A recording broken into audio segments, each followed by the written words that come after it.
go through this process. We really appreciate it. It's been factoring into the whole process as we've been moving along here. We are, I would suggest, in the fourth quarter. So if you think about it from a sports analogy, that's probably where we are.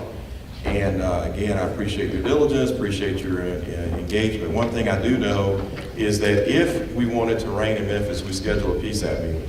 I think we've had rain for most of the ones that we've scheduled. So I knew it was going to be today because it was raining when I got up. So I thought, yeah, we're having a PSAT. So again, thank you for being here. Just a couple of quick things. First, from a safety standpoint, we are, of course, here at First Baptist Broad. I want to say thank you to them and to their staff for opening up this facility once again for us to meet here. They do that very graciously, and we're grateful for that. But of course, as most of you came in, you entered through this door here, and of course that's an easy way to exit if we have to get out of this building. There's certainly another exit in front of me that goes out that way towards the other side of the building. And so we will do that. We assume could shelter in place if we had to in here for safety reasons, and of course we do have security available in the event that we have an incident in here where we need to get some assistance, whether it's health-wise or otherwise. So just want to make sure that everybody is aware of that. Again, thank you all who are here in the audience. Those of you who are in here, of course, these are open meetings. Just want to reiterate the ground rules just very quickly. Of course, folks from Siemens who are here will be facilitating these meetings as they typically do, engaging with those of you on the Power Supply Advisory team. Just as a reminder, we certainly are appreciative for everyone that is here, but of course the engagement, the Q&As and input, verbal input and all of that comes from the PSAT committee itself. When we do breakout groups, you're invited to attend. Anyone who wants to can go into, do we have breakouts today? Oh, sorry, so never mind that. Okay, forget that. But if we had breakouts, so they're open to everyone if you wanted to attend that, but we certainly do encourage thank you for your attendance and your engagement, but due to time and certainly due to what we'd like to get from the stakeholders here, we want to make sure that we limit comments and questions to the group here. We do have community stakeholder meetings that are broader than just this group, and I think Frank will tell us, or somebody will tell us when our next community meeting is, and those are the meetings where Siemens will be here, and they also take input from whomever wants to provide it, so that's the format for that as well. One other thing I'm going to mention just from a housekeeping standpoint, restrooms, of course, are out this door to your right and then on the left if you need to take care of that. And then from a scheduling standpoint, I know we'll talk before we are done about the next meeting next month, that's going to be held next month. But one of the things we want to try to do is get better about making sure that we notify you all in a timely manner. And I've heard this morning that one of the things that might be helpful for some is if we do it as a calendar invite as opposed to an email. And that may not work for everybody, but it may work for some people. So we're going to make sure that we do both going forward. So we'll have an opportunity for you all to be engaged and make sure you're well aware so that you can plan for that. We'll give you the dates, of course, for the remaining meetings before we end today, so everybody will know that. And so just want to make sure that everybody is aware of that. Again, thank you very much for being here. I think I'm going to turn this over to Nelson Bacaleo. Nelson is with Siemens, and he's going to kick off the session. There's a lot to go over today. And again, for those of you who may have not come to, I'm not speaking for the PSAT, for those in the audience, you may hear terms today and language today that is unfamiliar. But again, like I said, we are in the fourth quarter, so some of this is getting a little bit heavier than it was in the past. So we look forward to your participation. Thanks again for being here. Thank you. Thank you.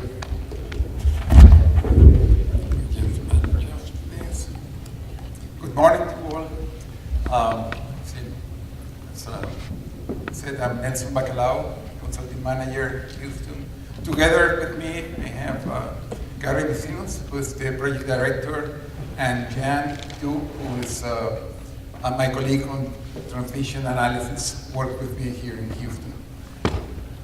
Today we have a fairly full day. We plan to go through all of the elements that make up the IRP and the results that we have up to this moment, which are close to the final product for the base case. And I'll enter into those details as we go through. And for that reason, is that we reserved at the very end 45 minutes for extended questions and answers and discussions. That means that throughout our presentation, if there is something that is not clear, then by all means ask, because I want everything to be clear as I move forward. If there's a term that is not clear, please ask for clarifications. If there are observations on the results, something that you want to explore further, then let's leave that for the Q&A at the end. So first, and before we go into the details, let's recap where we are. The IRP is a process to identify what we call the preferred plan for the procurement of generation resources to supply MLGW load. And that preferred plan has to comply with a number of objectives which we discussed basically in our first meeting. We had this discussion, what should be those objectives? And they include affordability, reliability, being sustainable, and environmental stewardness, stability, in the sense that the prices should be as stable as possible, and risk price mitigation. To do that, we needed to identify what were the resource options, what were the strategies that will be used to integrate those resource options. And that will result in a set of portfolios, which are nothing but a combination of expansion decisions that then will be subject to what we call the risk analysis. The risk analysis is how, if we went this route and something else happened, how bad or how good the situation would be. So and each portfolio will behave differently when subject to risks. And at the end of that, we'll get to our preferred portfolio and our report. So basically where we are today is that we've gone through all of these steps and we're almost ready to go into the risk analysis. And as you'll appreciate, there are still some portfolios that need to be created, but we're basically at this point. Also, we have done quite a bit of transition analysis, and that's been taken into account into the development of the supply strategies. So, where we are in more details. We have finalized all of the input assumptions, and I'll go over them today. We are almost finalized with the strategy 3, which is buying part of our needs from MISO and the other self-supply. The all PPA strategy is underway, and it's basically underway. And today we'll not be discussing that. That will be a subject for the February meeting. Strategy 2, which is getting all of the resources from MISO, as will be evident by the end of today, is not that feasible. There are problems with it. There are problems with transmission, and even if there weren't any problems in transmission, may not be the preferred option. And hopefully, at the end of today, that will be clear. The transmission analysis also is largely done, and we'll spend a lot of time about it. And again, that's an important component of the overall separation strategy. So today we'll present an update on all of these elements that have been done. We'll be discussing the draft capacity expansion plan, LTC. Just to remind you, stands for long-term capacity expansion. And we'll discuss about the next steps. By February, we expect to come back, now have the strategy 3 and strategy 1 completed. So we'll be able to compare what you'll be seeing today with what the TVA-only strategy will look like. And the risk analysis will be largely done. And by March, we expect to be now discussing the final recommendations and the path forward. So before I go into the details of the long-term capacity expansion, let's revisit a little bit on what are the input assumptions. This includes the load forecast, the fuel forecast, and the resources that are considered, in other words, the generation options that we can tap into to supply our load. We'll talk about a new topic that we haven't mentioned before, which is some practical limitations on solar, on siting solar projects. And we'll also discuss other modeling considerations. So it's clear how we're conducting this analysis, what's behind it. So with that, then let me talk about the load forecast. This has been the subject of many discussions. And there are two components to it. The first one is what we call here the gross load forecast. And based on history and the correlation with the underlying variables like the development of the economy, population, and so on, the forecast indicates that there would be still a declining load until 2025 or thereabouts, at which moment there would be a slight increase. This is nothing new. This is similar to what we have seen before. The key changes is that we did a further review on the energy efficiency. And by the way, this is the energy efficiency that it's programmatic. It's not something that is already embedded into what some people call the naturally occurring energy efficiency.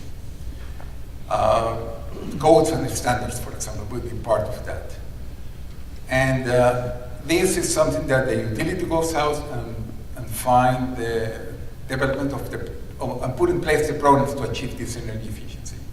And what was modeled here is we started looking at programs, and those programs resulted in a 0.5% year-on-year energy efficiency gain for a period of 10 years. After 10 years, you basically are in the treadmill. Whatever you're adding at the end is dropping at the back. So, and that's why we see this drop, and eventually stabilizing. Other aspects that were included is the EVs, the electric vehicles, or electrification, and the distributed solar. And the distributed solar, again, it's similar to what TDA is forecasting, and you may see that it's not as heavy in other locations, like California, for example, but it's because our rates are something different. For example, you may know that I've been working on a project in Puerto Rico, and there is substantial, but then the rates is twice as ours. So the incentive for people to install panels in the roofs is a lot higher. So at the end, this is the load that's going to be served by the IRP. It's a declining load until around 2032, and then the stabilizer starts increasing slightly. This is the average load, and this is the peak load. You can think of the average load as the energy, like if you were to consume at that same power throughout all of the hours of the year, you would consume the total energy that you actually consume.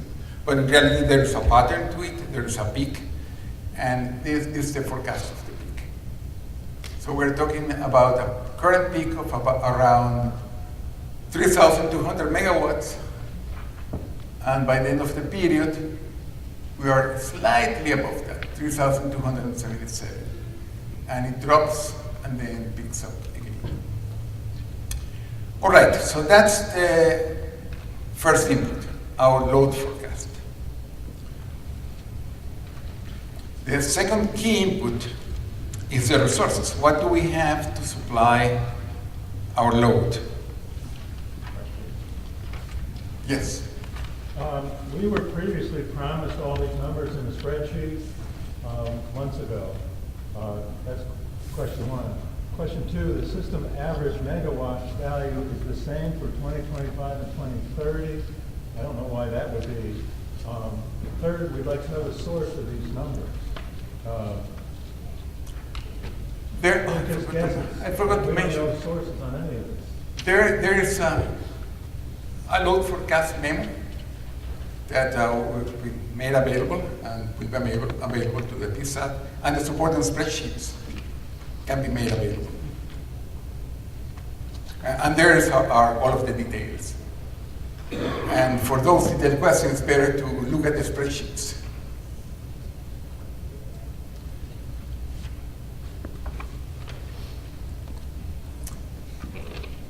Okay. All right. So now let's talk about the resources. This is something that you've seen before. These were the total technology resources that were considered. Now, with the benefit of seeing what's being selected by the model and which ones are not being selected,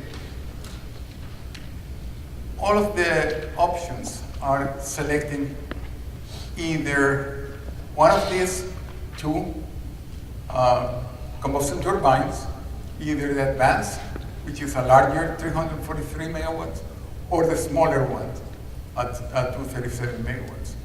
And this, as we will be seeing, is being selected for capacity, just to be able to reliably supply your peak load, not necessarily for energy. They produce little energy, but they dispatch at the critical hours of the day.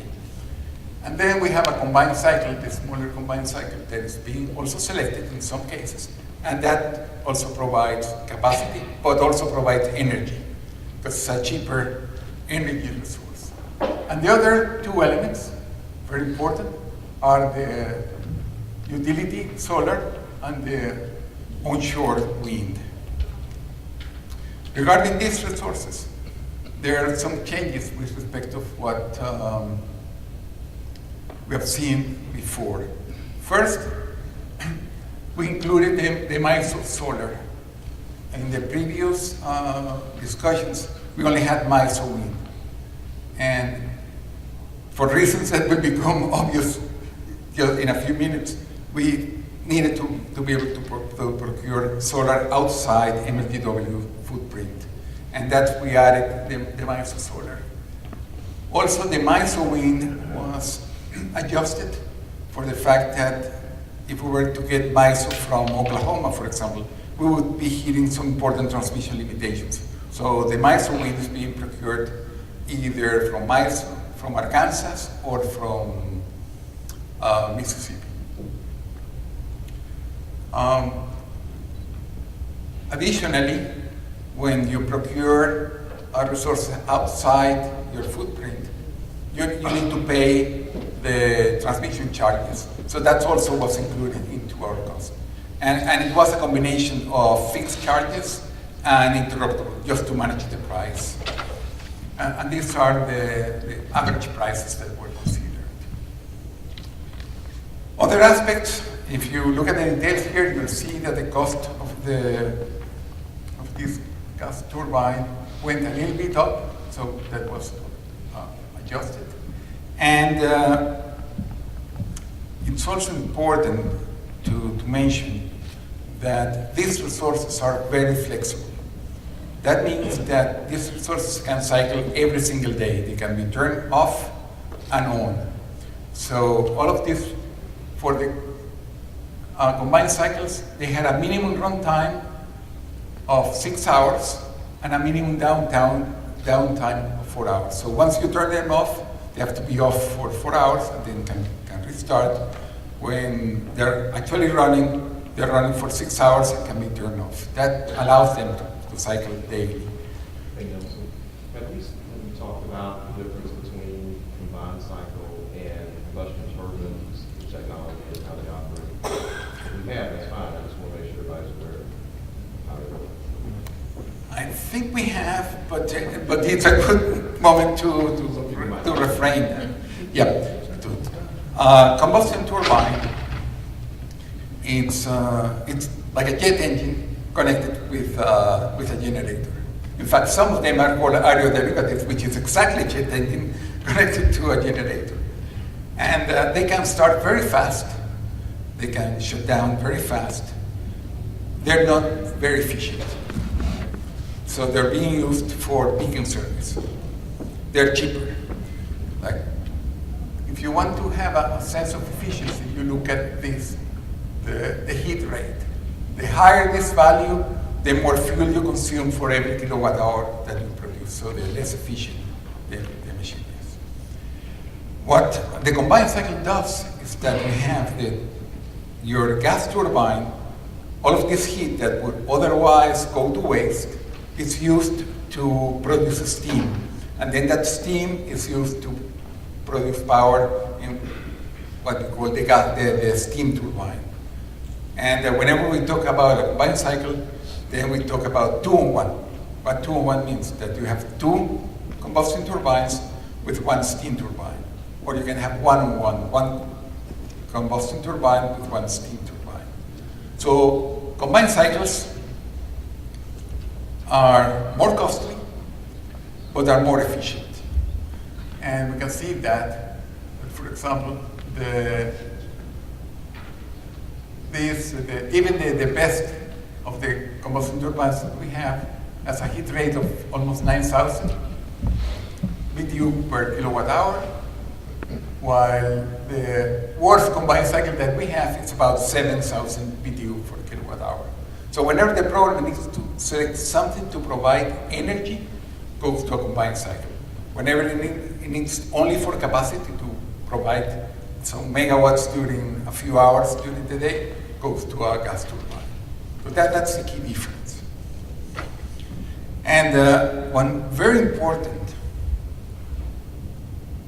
factor of these 2 elements is that they can be turned off and be turned on very quickly, on a daily basis. Also, they can ramp very quickly.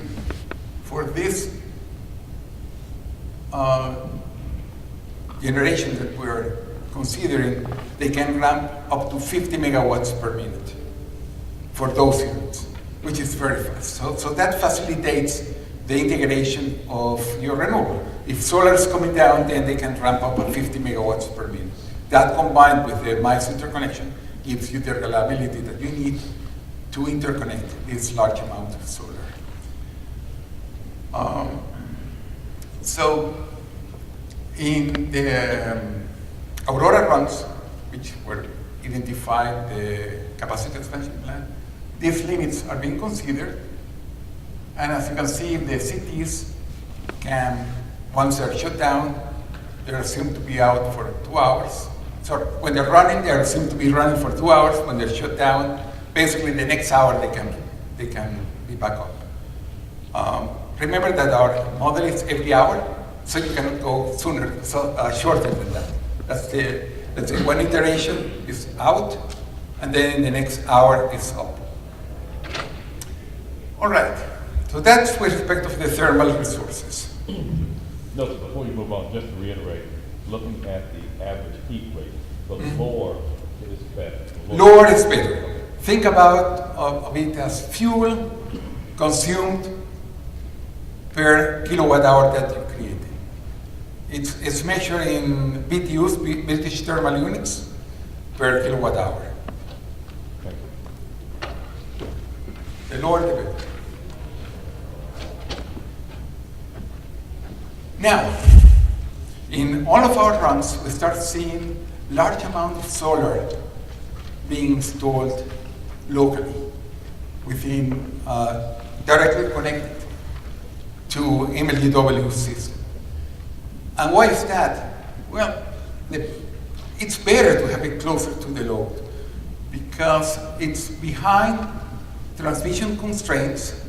Remember that we're in this case, we are interconnected to MICE. So any solar that would be installed in MICE would need to go through transmission, while this solar is local, so it's behind those constraints, and it's also closer to the load, so there are less losses.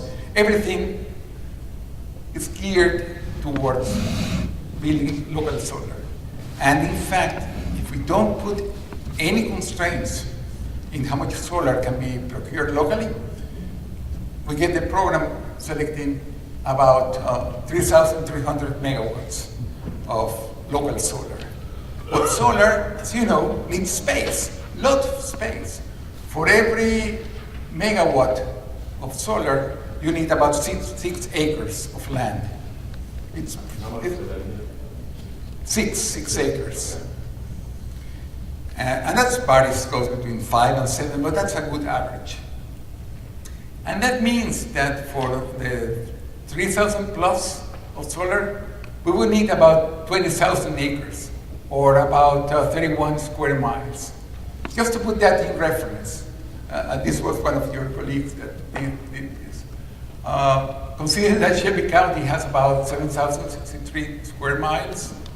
This would imply 4% of Shelby County. Just by looking at that, we said, okay, we need to look into this in more detail.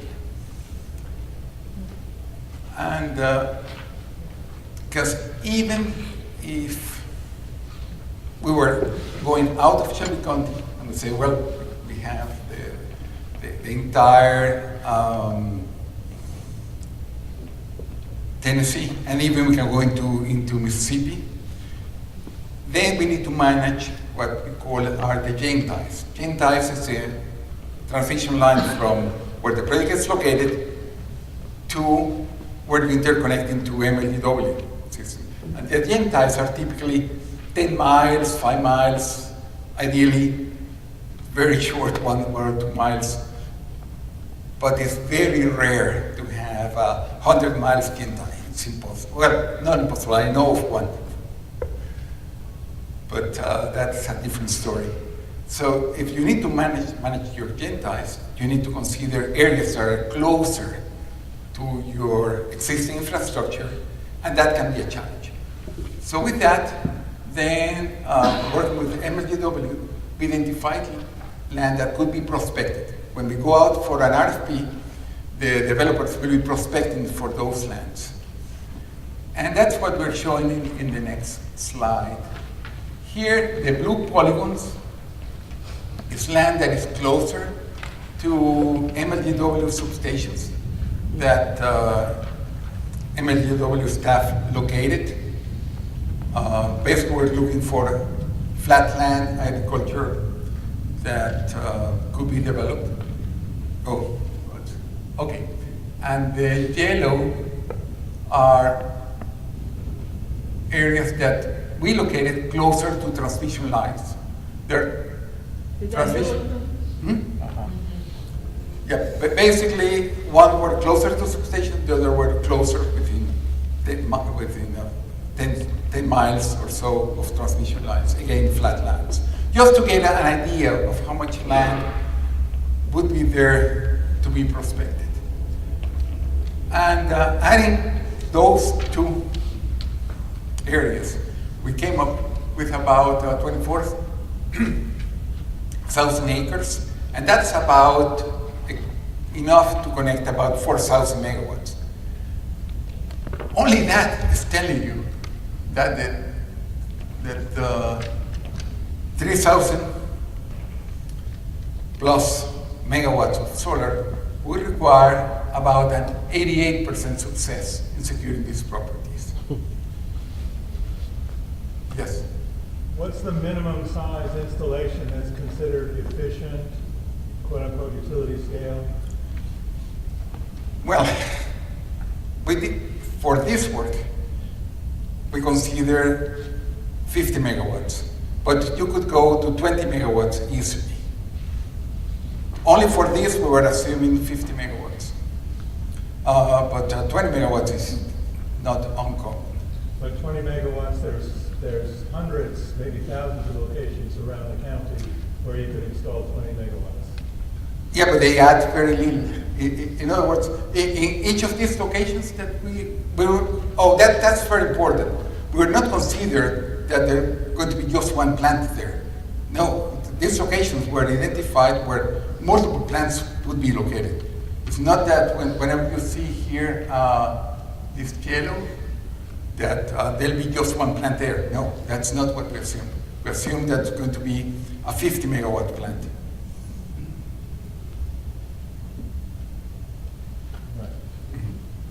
Yeah, I'm just regarding those sizes of those the acreage. I mean, you're saying that how many sites are those?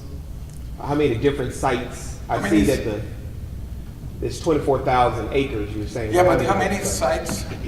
How many locations? Let me check real quick. Yeah, I mean, what was just tickling in my head here is that how difficult it is on the economic development side. We're looking for 100 acres at a time, just sites generally speaking. So I'm interested in that, and I think that kind of speaks to your piece of you'd have to land 88%, have a success rate of land in those sites that you're talking Right. about. That basically means that of the acreage that we identified, 88% of that acreage would need to be devoted to solar. It doesn't mean that it has nothing that has to be in just a few plants. It can be very small plants. And in one of each of those yellow or blue rectangles, you may have several plants located and some parts not developed. So it is not related with the number of sites, but just the total land that is available for solar development to be carried out. These are all 100 acres above sites. There are 14 blues and 28 yellows. Say it again. There are 40 14 blues and 28 yellows. Over 100 acres. Over 100 acres. Over 100 acres above. Which is what we did. Some of the yellows are very big, like 500, 700 Exactly. acres. Which does, again, that doesn't mean that we're going to be a plant. They're using all of it. Say that one more time. I'm sorry. So all those polygons you see, Yep. those are 100 acres or larger. There are 14 blues and 28 yellows. So there are 14 blues and 28 yellows Yes. that are 100 acres or more. Right. No, all of them are 100 acres. All of them are 100 acres. Yeah, all Okay. of them. All right. Because 100 acres, you barely connect 15 megawatts. Okay. So for the big ones, you're gonna connect multiple 50 megawatts and the aggregate. All right. Yes. Simple question. The 4,000 megawatts, is that the installed capacity, the nameplate capacity? And then just curious in numbers, what's the capacity factor for solar? Okay. Yes, that's the installed capacity. Repeat that. Okay, yeah, the question was, yeah, exactly. Yeah. The question was whether these values, this 4,000 megawatt, was installed capacity. And second was the capacity factor for in the Memphis area. The answer is yes, that's the installed capacity. And the capacity factor, which is, for everybody, is the ratio between the energy that is produced divided by the maximum energy that could produce if we were to run all of the hours of the year. And that's about 24%. Yes. Did we consider other areas like in South Memphis where you could get the 100 acres of land that's already owned by Shelby County? Did we consider that in this process? So far, good question, but and allows me to clarify. So far, the only thing that we did is to look for flat land that could be prospected for solar. That when this process started, the developers could go out and find who's the owner, what's for sale, what negotiations they can enter. It's just the availability of the land, physical land that can be prospected. And that's why we're saying that the 88% success rate is probably unlikely, because that means for every acre of land, you are a success. Was there a solar energy advocate involved in any of the discussions of selections of land or selection of these other criteria or evaluation or any decision-making? You've essentially made decisions here without incorporating people that are advocates for this type of approach.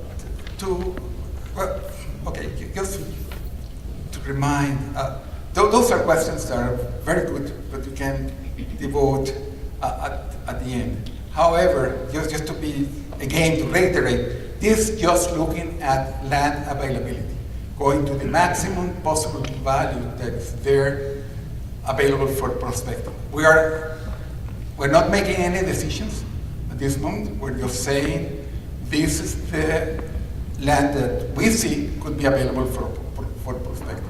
Potentially a developer could go out of this area, could go out of Shelby County, secure a land and build a TNTI. So this is just to reason check. And if there is issues, then to be prepared on what would be the alternatives if indeed we are limited in solar. And with that, let me just go to the... Now, I have a question. Is it possible to put solar on, say, wetland area where it wouldn't constrict developers building houses and future development? We hope it is. I mean, normally it's a lot more costly because you need to build levees or a barrier around it.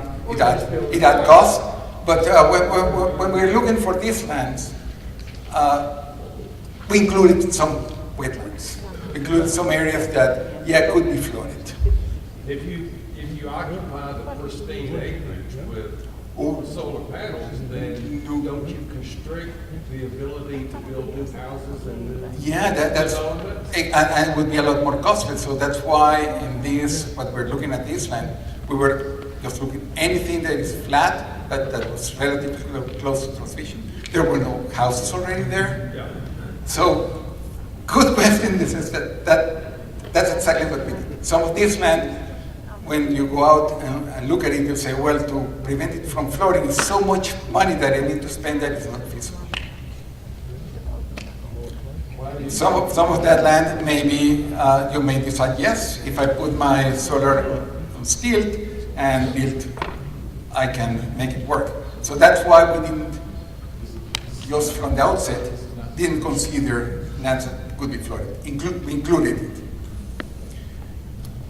And then we said, okay, with all of what we're talking about, finding the willing seller, being able to make the land appropriate for solar, either because it's already dry or because it's doing some work around it to make it dry, that you achieve a very high 25% rate, success rate, then you will get about 1,000 megawatts, which some people are saying, well, that's still very high. And we're saying, well, but we do have a backup plan. And for that, we looked another area. This in Mississippi. This is a large flat area. It's close to one of the future substations that are going to be developed in this general area for interconnection. So potentially you could also have solar in there. And that area is large. That could host anywhere between 500, let's say 500 to maximum 1,000, but 500 could be hosted there. So we're saying, well, if we're short here, we could use this backup area. So that is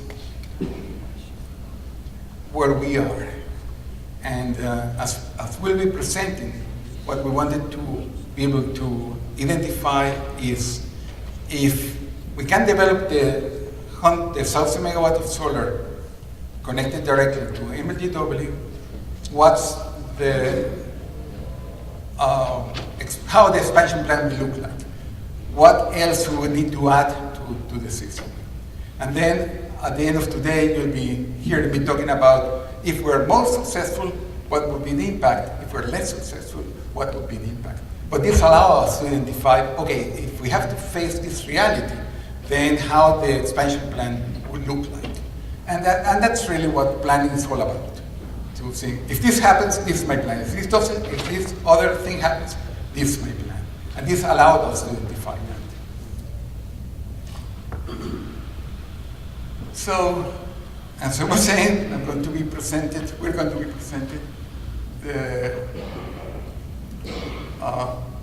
the results of a no constraints or unconstrained case, where we just build whatever is optimal and build 3,250 megawatts, and a plan where we have this 1,000 megawatt limit for the constrained case.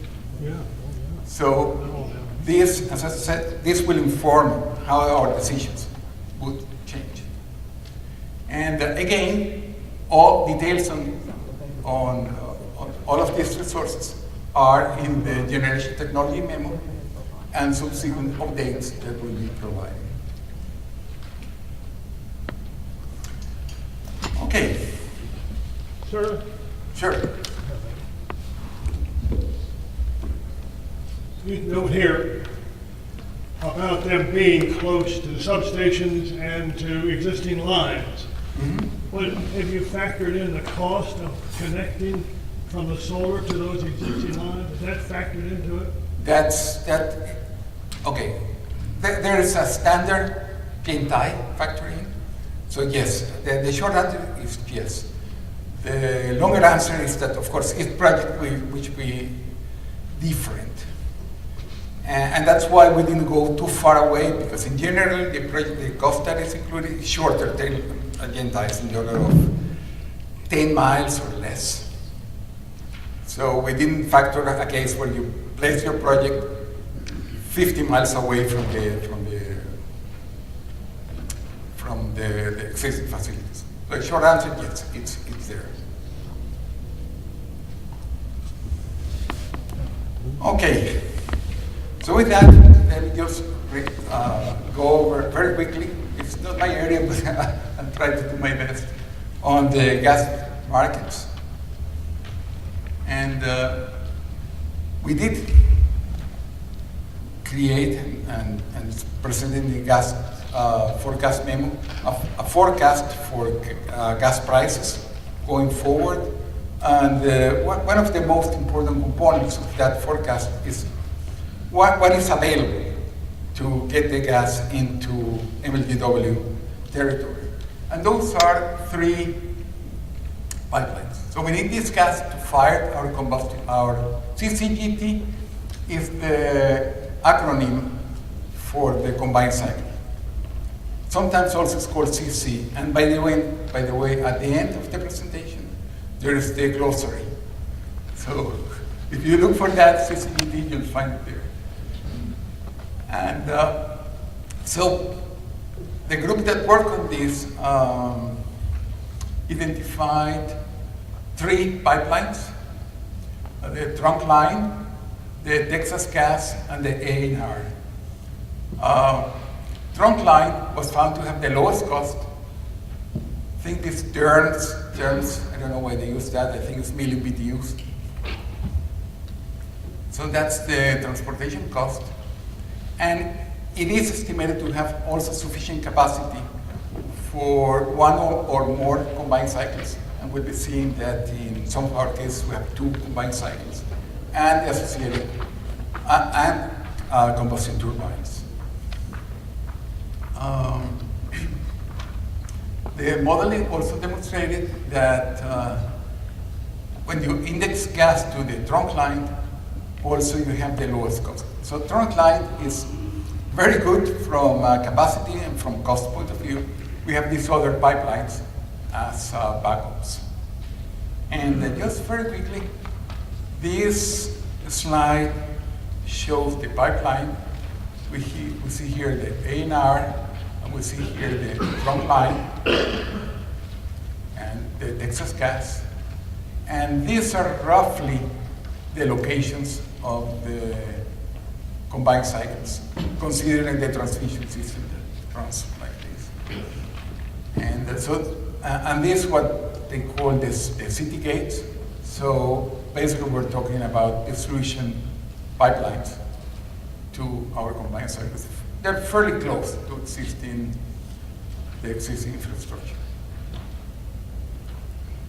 And this last slide shows our projection of the Henry Hub prices in dollars per million BTU, projected to increase, and then it's slightly funny.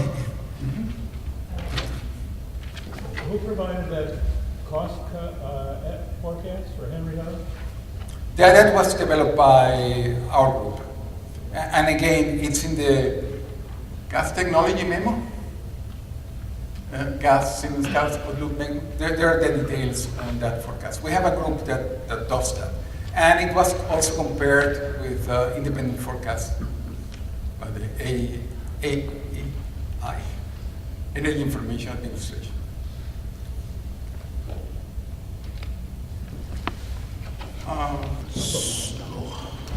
In this overall IRP process, we are doing a comprehensive transmission planning analysis for this IRP, and that includes various transmission analysis that I'm going to walk you through today. In the transmission analysis, we focus mainly on basically the worst scenario, which is if MLGW were to leave TVA and then join MISO, and then which is called a no deal. And in transmission planning, we usually consider the worst scenario. For that, the overall transmission, we need to focus on the reliability of the system, and also optimize the system, the generation transmission for overall economics. We have proposed and reviewed the transmission topology and proposed several interconnection plans, and we have tested a number of portfolios of how the MLGW can interconnect with MISO with the adequate import-export capacity, where those connections are, and the reliability of the system under steady state and dynamics, and under contingencies, and we're also taking into account the future generation, the future combined cycle plants, and the future local solar sites. Like I said, there's a variety of transmission analysis going on. I'm going to go through each analysis on the following slides, but there's a transfer analysis that is going to define your import-export capability. Then there's you run your overall proposed the transmission expansion plan for the steady state contingencies under N-1 and N-1-1 conditions, and you test your system for stability, whether your substation voltage can recover under contingencies, or your combined cycle, your synchronous machines in the system have the reliability and the reactive capabilities to withstand the contingencies. The last piece is the pro-mod analysis. That's focusing on the economics, that we run hourly nodal production cost simulations for a near-term year, for a future year, to identify if there will be any congestions on the transmission, and how are the generation are performing, and also if there is any curtailment on the local solar, and overall the production cost of the MLGW system, as well as the interconnections. So that pro-mod analysis will tell us those economics.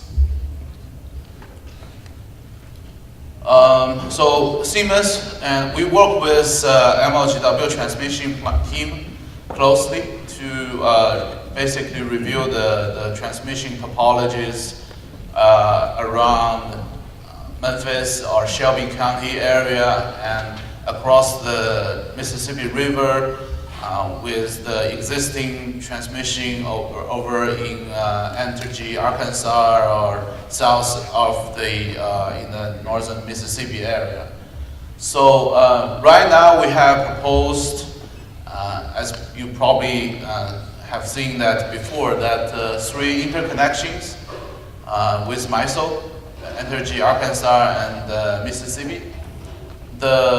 I will show those connections on the map on the next slide, but just in general, there's about, the first one is in the north, about 25 miles, 500 kV line going from the Shelby substation to the MISO Sansuchi 500 kV substation across the Mississippi River in the north.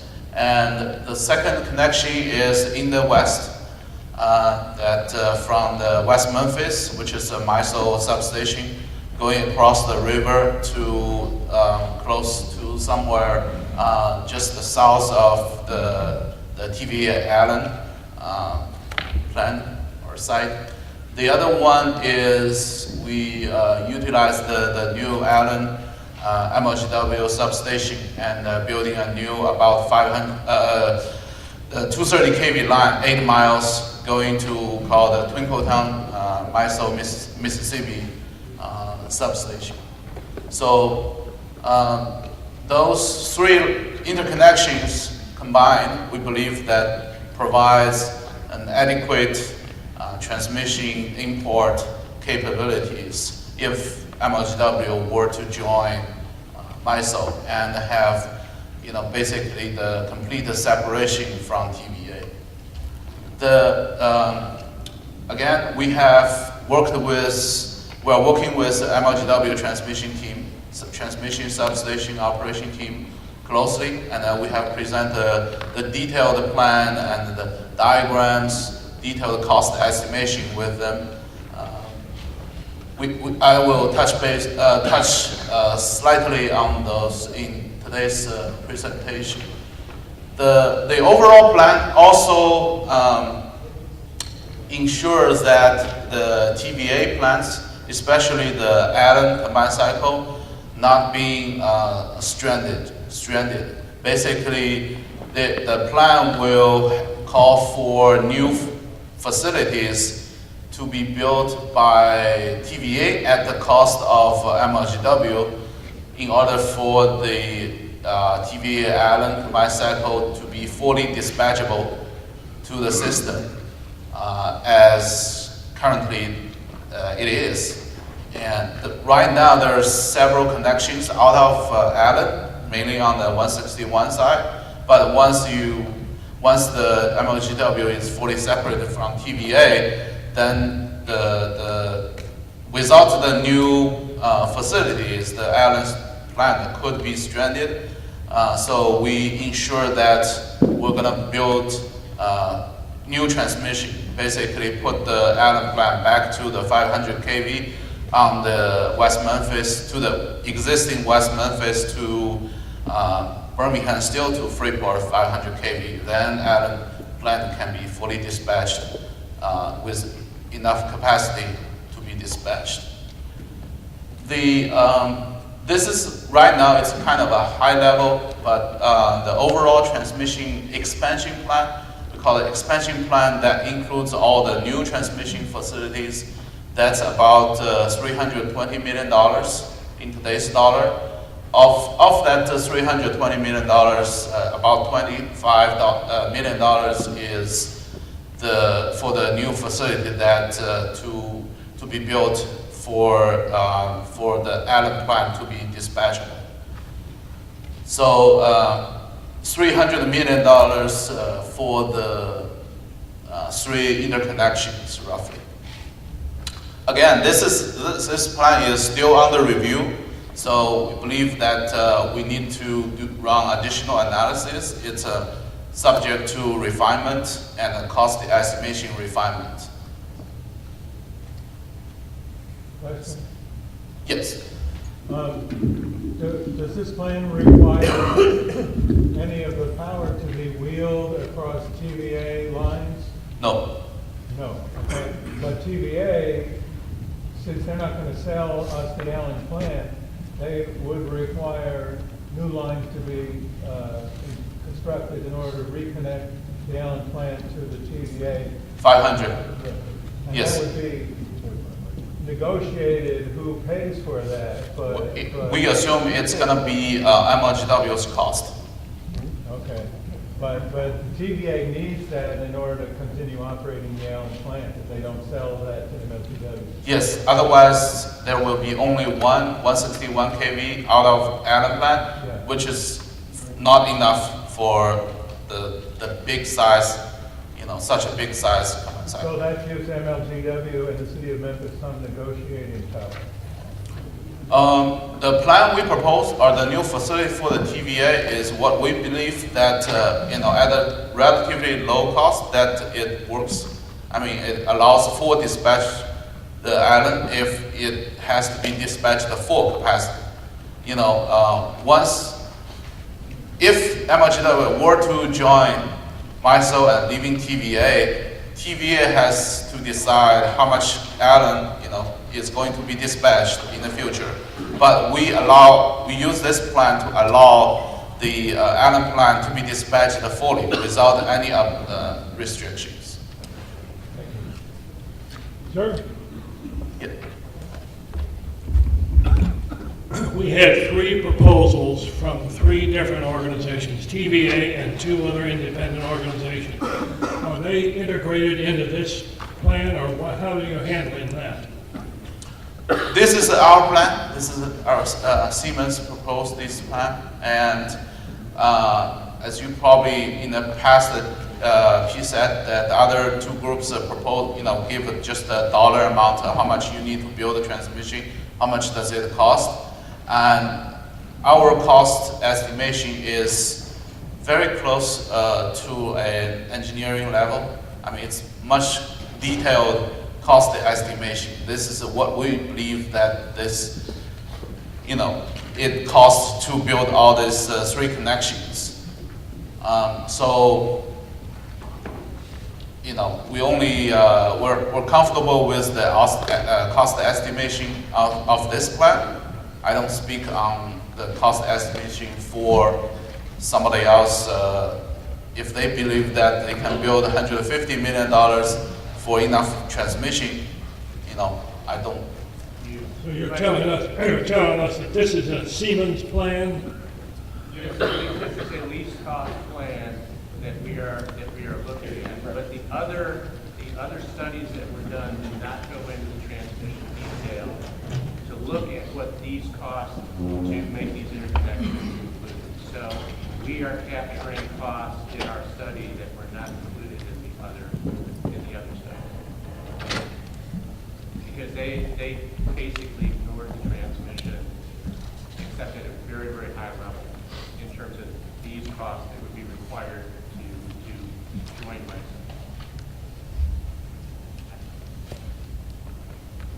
All right, this is a high-level map which shows where are those 3 interconnections.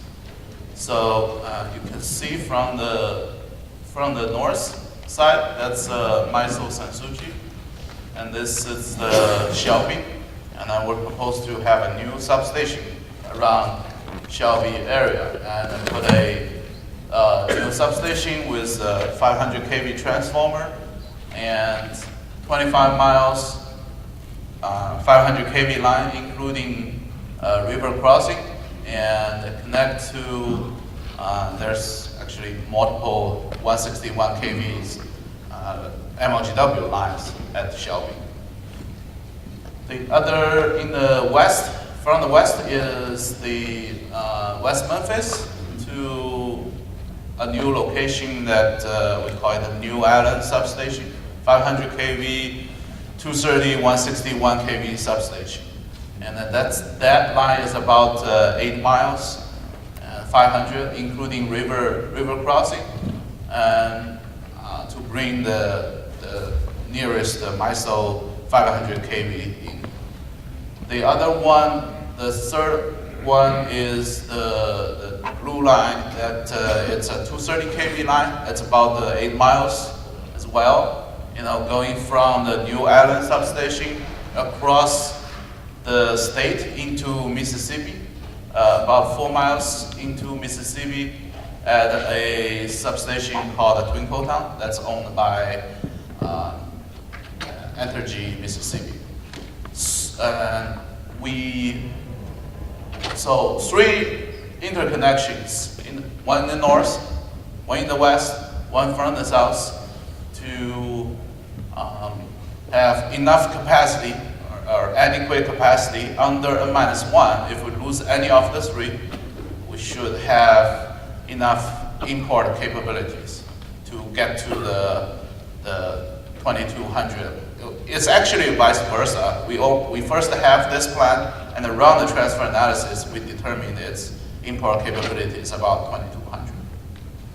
And I also show on this map is, you know, the proposed kind of just straw man of these future plant locations. As we know, the LTCs, which Nelson will also talk about in the next section, is there. It calls for 2 combined cycles, 3 CTs. So we are currently, because the gas line is also running towards the east, the trunk line, the other gas lines. So we're temporarily or preliminarily put the new thermal sites, one kind of in the Chambers Chapel area, and the other one is located about in the sub-86, also called the Colleyville area, that they are close to the gas lines. We are also put the combustion turbines, kind of a 1-to-1 ratio. So if this red side represents a combined cycle and a CT. The other part is the new PV sites that we're currently modeling, as Nelson talked about earlier, is a 1,000 megawatts nameplate photovoltaic that we are splitting kind of from the available sites that we showed earlier. We model about half of them is in the north, just the south of the Shelby substation. That interconnection, put a new substation there and intersecting all those 161 kV lines. And the other one is kind of a model the split in the south. One is within Shelby County, around the New Island substation. The other one, we kind of go a couple miles into Mississippi, that utilizing the land available in Mississippi, those pink circles. And we use this blue line, which is going to be the new build, and to import the energy from Mississippi into MLGW. Again, this plan is still under review and under study, so there could be refinement or changes. We look at all the constraints, the right-of-way constraints, the properties that you can go ahead and procure, and all those constraints to come to at this point. The first one I want to talk about is the transfer analysis. If MLGW were to leave TVA, have a separation, and under this proposed plan, we run this what's called an FCITC under first the contingency incremental transfer capability analysis. Basically, you are pushing power from MISO as a source, and MLGW will be your receiving end as a sink. You push dispatch power from MISO generations against MLGW. From that, we have determined the import capability is about 2,200 megawatts. The constraint is in the Batesville area, which is about 50 miles south of Shelby County, kind of in the northern Mississippi area. And that's already 50 miles outside of MLGW system, and it's a lower voltage, meaning the 161 or 230 kV lower voltage constraints. The export capability is doing it vice versa, reverse the power. Basically, the MLGW system will be your source, and MISO will be your sink, and you're pushing power across the river into MISO. That is determined to be about 1,500 megawatts, with the constraint in the Indianola area, which is further south. It's about 120 miles south of Shelby County, deep in the MISO Mississippi territory. So both of those constraints that we believe that it's not easily upgraded or fixable by MLGW, because those are other utility, either TVA owned or MISO Mississippi, the Energy Mississippi owned facilities that we don't assume that MLGW can go there and upgrade those facilities. So we kind of stop there at this transfer level. However, like Nelson also mentioned, the export capability is not critical.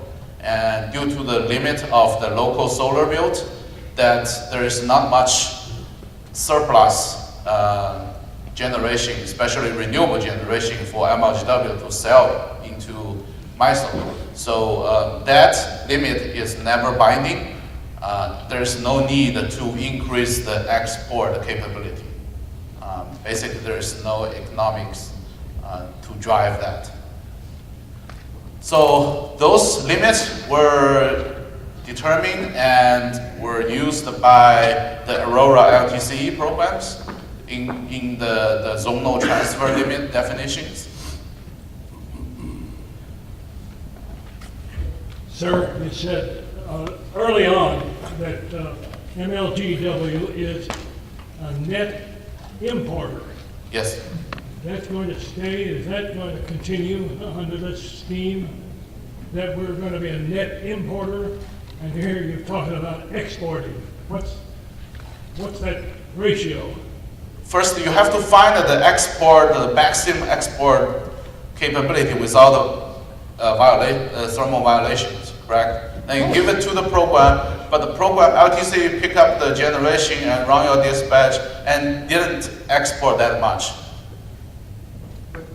Just to add to that, when we're saying that it's a net importer, that means that when you Say again. okay, let me go.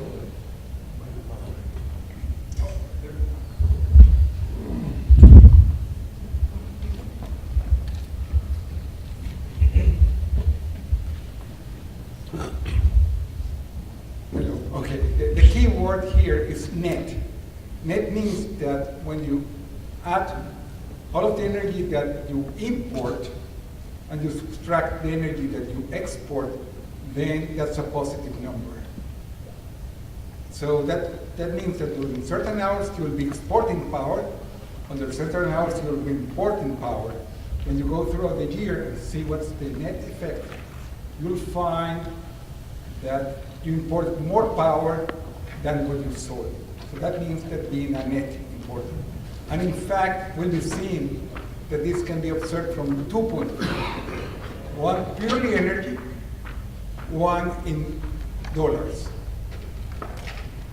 And there is a situation because when you import power, the power costs more than when you're exporting, that even if you are selling more power, now we're talking energy, to the market than what you're importing, you can still be positive on the dollar amount. So that means that during certain hours, we'll be sending power to MISO. And during certain hours, we'll be bringing power to MISO. Important things that we'll be bringing in more power than what we're selling.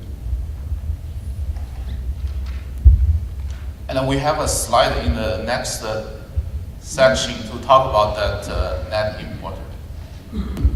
Quick clarification point, even though this is MISO and self-supply, the actual transmission line connections, is this just for MISO self-supply, or would this be for the other connections if it was just MISO only?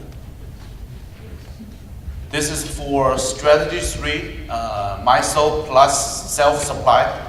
The full MISO is not going to work because, clearly the 22, with this proposed plan, so 2200 import capability is not going to cover everything that it's less than the peak demand of MLGW, and without building a massive amount of transmission, multiple 500 kV long lines, hundreds of miles into MISO.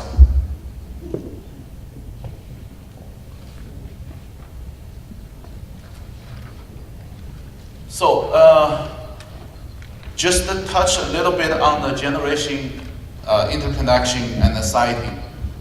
We also mentioned briefly in the earlier slides, and we're also going to show the exact LTC, how many generations, how many combined cycles and CTs that are picked up by the program. So currently the LTC with the 1,000 megawatt nameplate PV limit picked up, built 350 combined cycles and 3 237 megawatts CTs. And like I mentioned, the thermal plants are ideally should be located close to the gas lines towards the east side of the Shelby County. And the one is currently modeled in the Collierville area, sub 86, and the other one is modeled in the Chambers Chapel in the north, kind of north of Cordova area. And we're currently putting the CTs co-located with the combined cycles. For PV generation, again, 1,000 limits, so about 400 to 500 in the north, 400 to 500 in the south.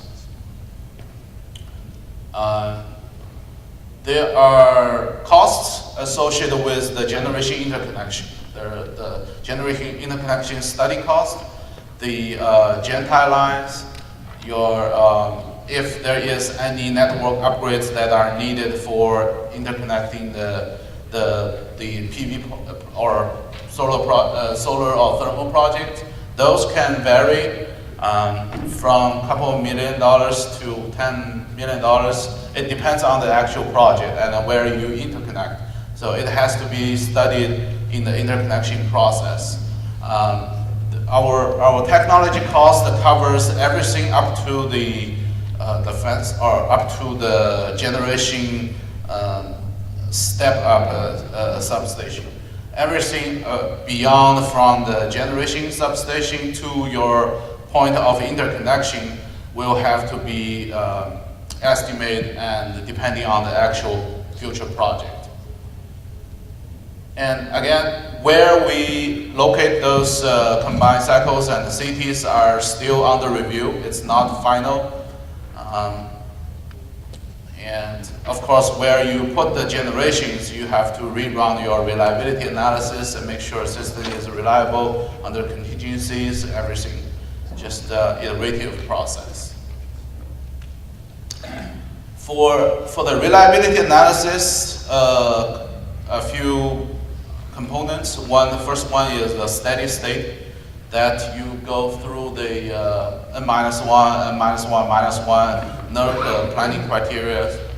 And we're monitoring all 100 kV above, basically bulk power facilities in MISO, Arkansas, Mississippi, TVA, and of course MLGW. So it's a pretty big footprint that we're monitoring and then run contingencies on. There are several cases that we have planned to run the contingencies. The first case will be your 2025 year, which is the first year, and which also represents the highest peak demand. It's about 3,200 megawatts demand. And as the load decrease and come back on slightly, so every year the peak demand is different. And then we picked up a kind of a future year 2035, because we will see that later the LTCE basically built almost all the generation by 2035. So at that time, all your thermals and your PVs are in the system. That's where you need to analyze the reliability, for that year study. We also analyze the day peak and the night peak. MLGW system is a summer day peak system. It's about 3,200 megawatts. The night peak is when you don't have any solar. So all your power is getting from your thermal generation and the MISO import. And on the contingencies, you could have issues, so we run that reliability analysis. The night peak demand, it happens around like 8 p.m. when the solar drops to almost non-zero, and your thermal generation has to pick up and then you're close to the maximum import. So that's peak demand is about 2850 megawatts. The other cases that we have designed or dispatched our generation is we want to test those extreme, the worst scenarios. Basically, you want to create a scenario that you're importing 2,200 megawatts on your interface. So then you run contingencies on top of that to determine if the system is reliable or not. The other case is we want to create a scenario that all of MLGW system generations are at their maximum. Basically, we need to make sure that MLGW can dispatch, bring online all of your generation, local generations, and dispatch them without violations, without reliability concerns. So those are kind of the extreme conditions that we're testing. So as you can see, it's a pretty comprehensive cases that cover your different peak demands, different generation dispatches, different year when you have generation or how much generation you have. So we ran the reliability analysis. First, you have the transmission expansion plan in the 3 interconnections. Then you run you put the generation in the LTC, the 2 combined cycles, 3 CTs, and then the PV depending on which year. Then you run the reliability, the steady state analysis. Then we have identified some thermal violations, mainly in the north of the Shelby area, where you're importing MISO energy from the north, and the Allen area where you're importing from the west. So we have identified a few facilities, a few lines that 161 kV lines MLGW own that have to be upgraded to a higher capacity. The cost of that upgrades for a reconductor or rebuild is around the $1 or $1.2 million per mile. And those lines are ranging from a couple of miles to longest like a 15 miles line. That upgrades also was needed for interconnecting the generations. So once you put the combined cycle in or the PV in the north, in the south, that you do need a high capacity lines to be able to fully dispatch those generations without any violations. The total reliability upgrades is close to $100 million. That is on top of the $300 million transmission interconnection expansion plans. That will ensure that you have the MLGW has the 2,200 megawatts import capabilities without violations, and also all the generations can be dispatched at their maximum. And also when MLGW is under the maximum import capability, in the maximum import condition, there is no reliability concerns. The other piece for the reliability analysis is the dynamic analysis. We tested the stability of the system. We run the worst contingencies, a few worst contingencies, namely those interconnection lines. And we run the contingencies for loss of the largest, the combined cycles or other units, and then see if the voltage, the performance, reactive recovery capabilities of the system, the voltage performance, if the substation voltage stays at the nominal per unit, or the other combined cycle synchronous machines can recover under system disturbances. That study is underway. The last piece is, as I mentioned, the nodal production cost modeling. We call it pro-model analysis. We run the full 8760 hours for the entire year, hourly, for a near-term year and a future long-term year. We're gonna basically model the generation to the nodal, to their bus, and depending on the year, the in-service year from the LTC program. And from that, we run the full nodal analysis and identify if there is system congestions. Basically, the transmission lines are at their maximum rating, and the generation should have to be redispatched to avoid the congestion on the system. That is complementary to the steady state analysis. Sometimes the steady state analysis cannot identify some special dispatch conditions. And overall, it's as you can see, it's a comprehensive transmission analysis, steady state dynamics, economics, transfer analysis. That's pretty much everything. Almost everything that transmission planning for the IRP covers. And we are planning to start the pro-model analysis soon, once we have the final LTCE plans. Currently, the main focus is, again, reiterate, is on the strategy 3, MISO plus self-supply. No deal case. We assume that fully separate with TVA.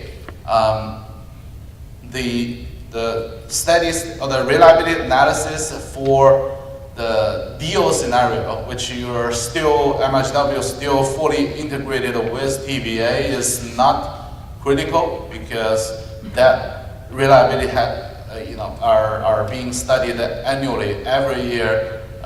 That's currently right now. So, but we plan also to test the reliability of that cases. That's all for me. Any questions? Your long-term expansion plan says 320 million, which you referred to. Are there any other costs? And that's 2019 dollars, right? Yes. Any other costs and how is it going to affect the ratepayers? Where's that money going to come from? When have you analyzed that? Good question. It's a transmission cost is a separate from it's a separate component of we call it the MPV cost from the LTCEs. It's going to be added on top of that, and then to reflect into the rate, it's going to add depending on the megawatt hour energy, total energy, annual energy. That cost we typically we will factor into that rate, and the overall cost. Obviously the transmission facilities you put in have 20, 30 years life, and then you also financing their capital costs associated with that. So we will factor that into the rate and overall cost of the IRP. Another quick question. You mentioned, or we've mentioned, that the MISO connection only would not work, basically because of the associated cost of the additional transmission lines. Is that additional cost going to actually show up in the report, or if we just outlined, we eliminated it altogether from the report based on what your analysis showed? I'm not sure what. Well, you're saying mean the additional cost. Yeah, the connection to MISO only, if we did it that way. Not base case, but just MISO connection only.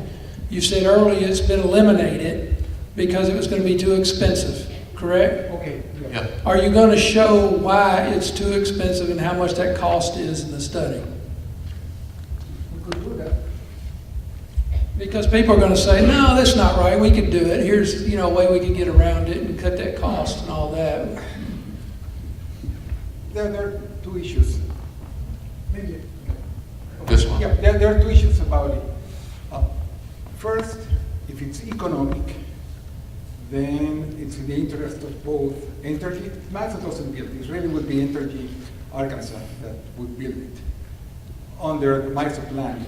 But the issue is that we're talking about hundreds of miles across the state, 500 kV, that also has a very high completion risk.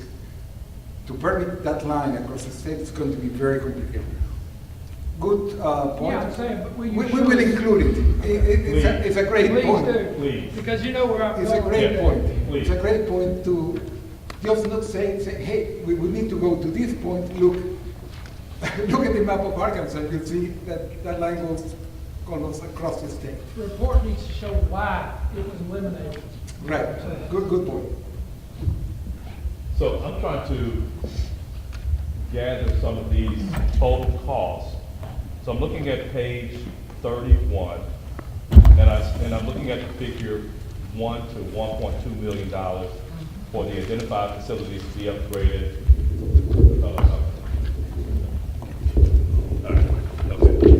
So I'm looking at I'm just trying to aggregate all the costs, separate costs. So I have the $320 million in the back of my head. Starting at page 31, I see identified facilities to be upgraded, e.g. 161, so that's 1.2 now. Am I correct to, yes, 1.1 to $1.2 million per mile.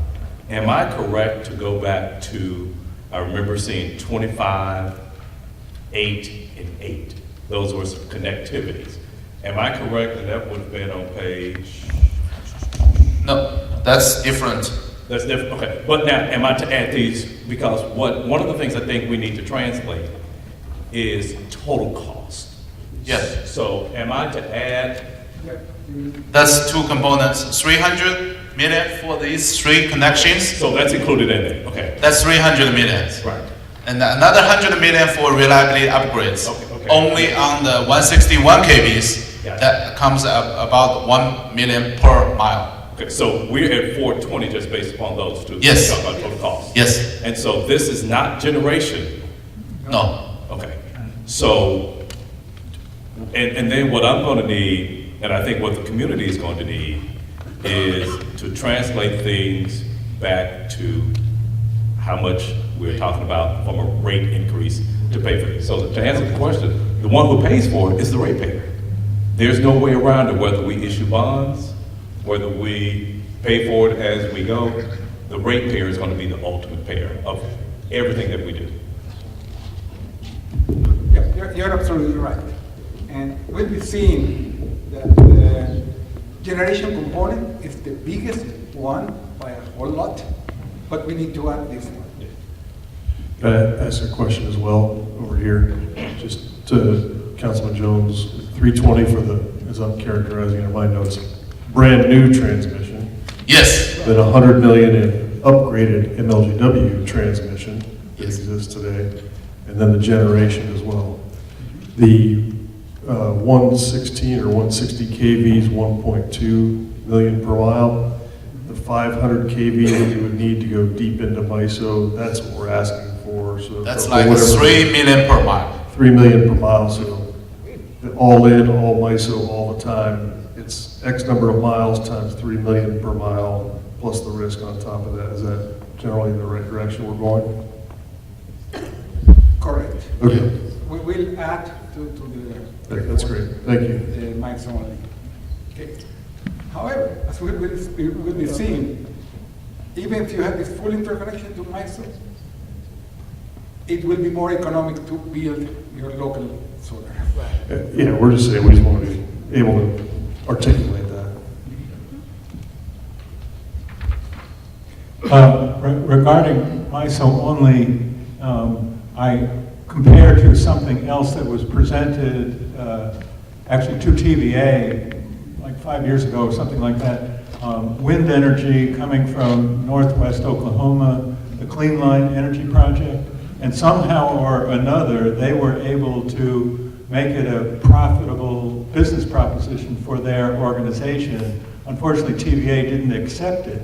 But if that could have been financially viable, why would a MISO-only scenario not be financially viable when Clean Line would work shipping the energy all the way from Oklahoma? Thank you.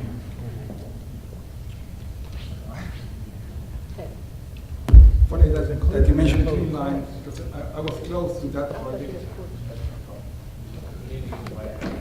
And part of the issue, they also have other projects. The mic isn't working. The mic is now.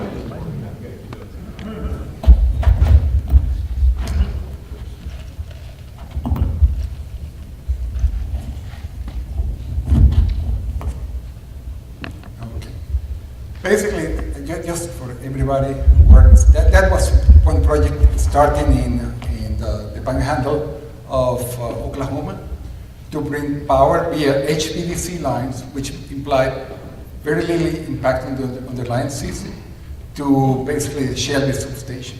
They also have other projects in the north.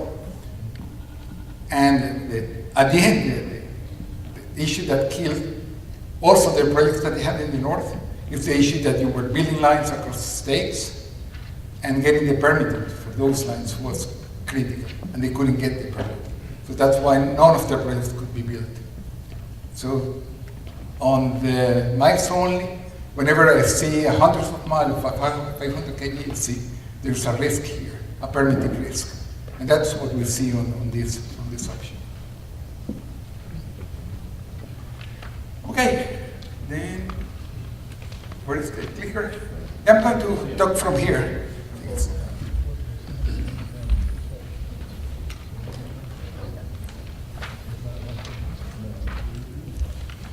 Okay.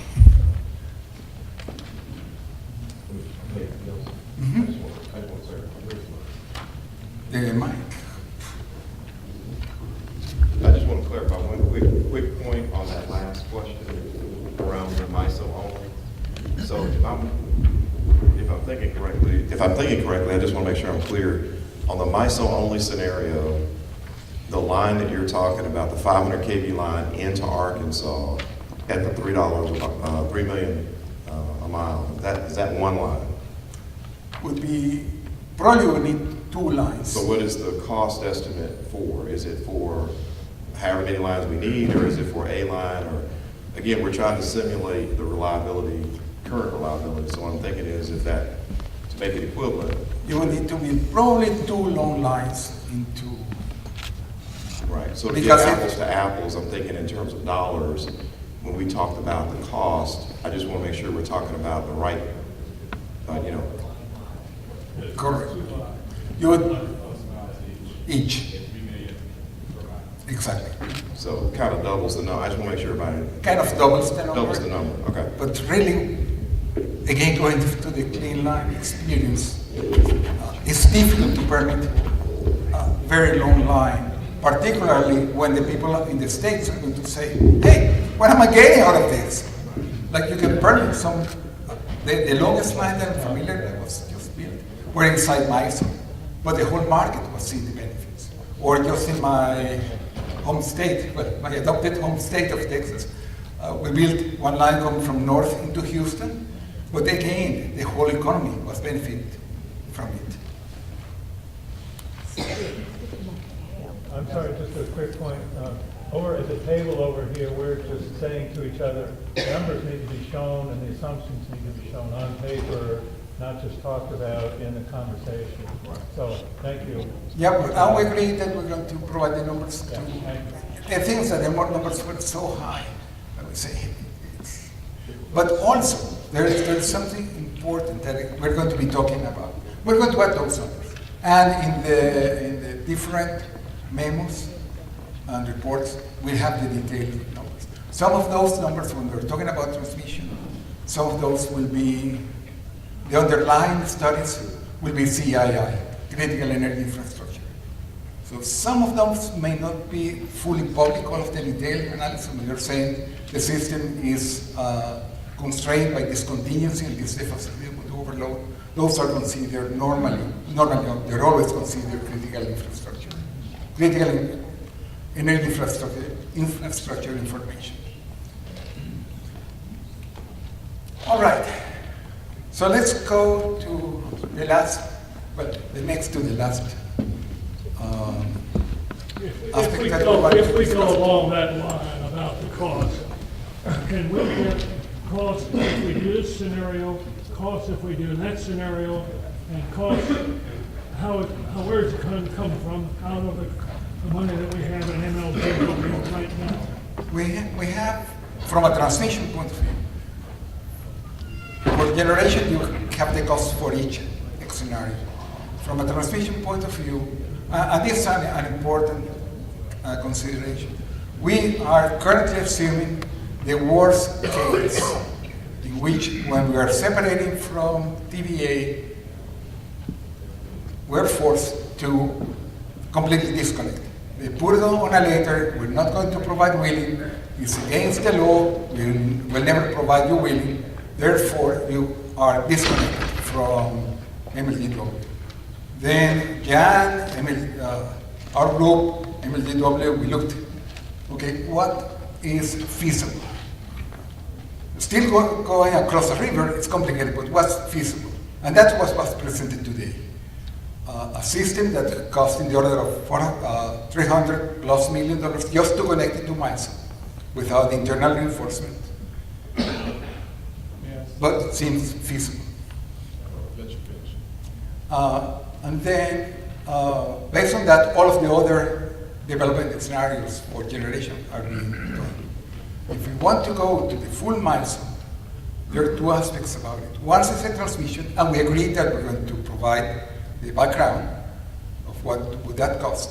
But also from the lessons that we got from all of the runs, even if you had full capability to MISO, you would still install locally.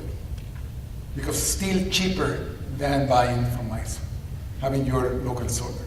And we'll be seeing some of that clearly in what I'll be talking about next.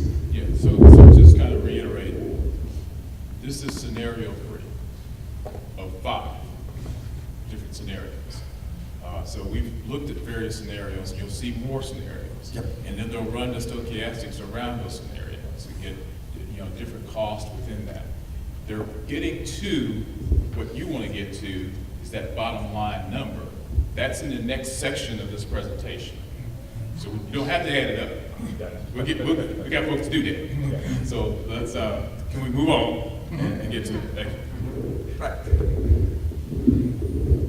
And this part is very interesting. We have run many, almost in the hundreds of LTC runs in the background, working with the MLGW or working internally and seeing what's driving the results. And there are some lessons learned from that then will define what we're going to be doing next. So this is your typical planning process. You move, you see, you analyze, and you decide where to go next. And one of those lessons is that renewable generation is economic, period. It is economic. It's one of the least cost resources that we will have available. And if we had no limits, if there were no limits, then it would reach values very close to the total energy load of MLGW.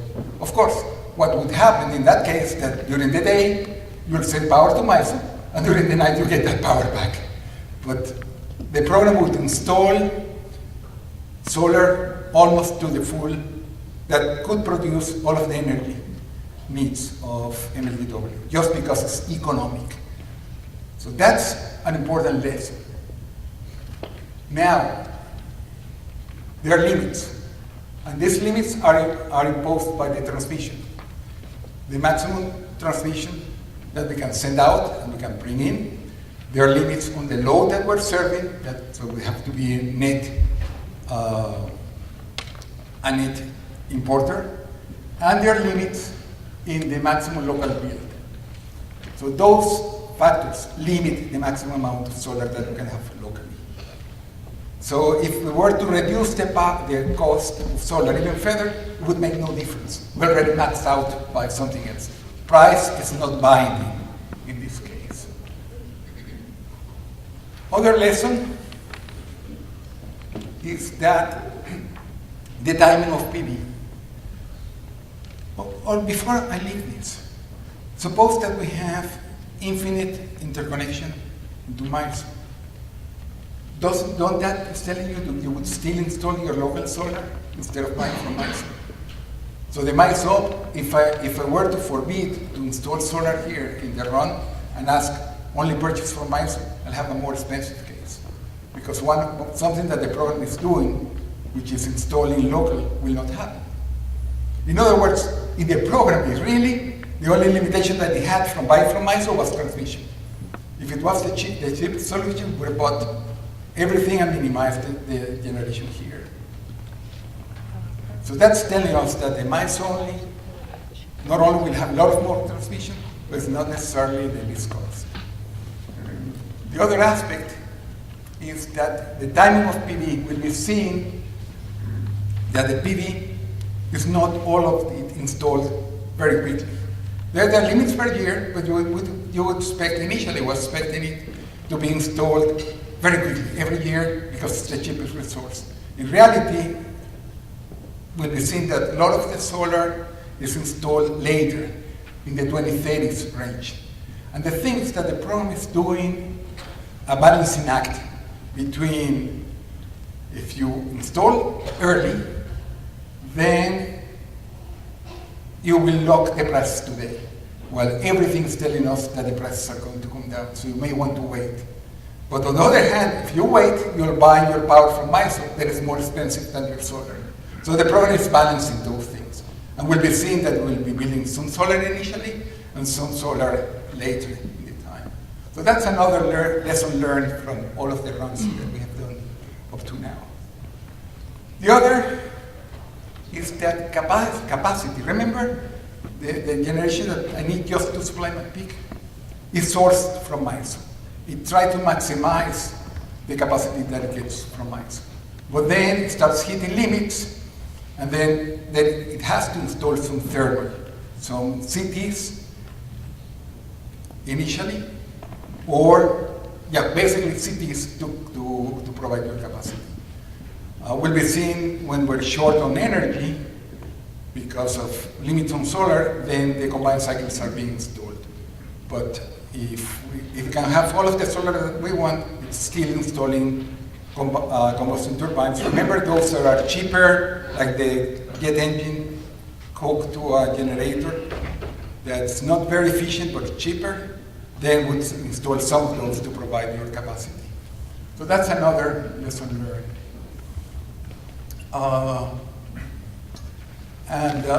The other thing that we observed is that the MISO purchases, and we'll be seeing that happened in all of the cases. They start at very high value when we're buying capacity from MISO, and then drops as we install more and more resources that contribute to our capacity need. And finally, and this again, what we've been talking about, transmission limitations would prevent purchasing all of the resources from MISO.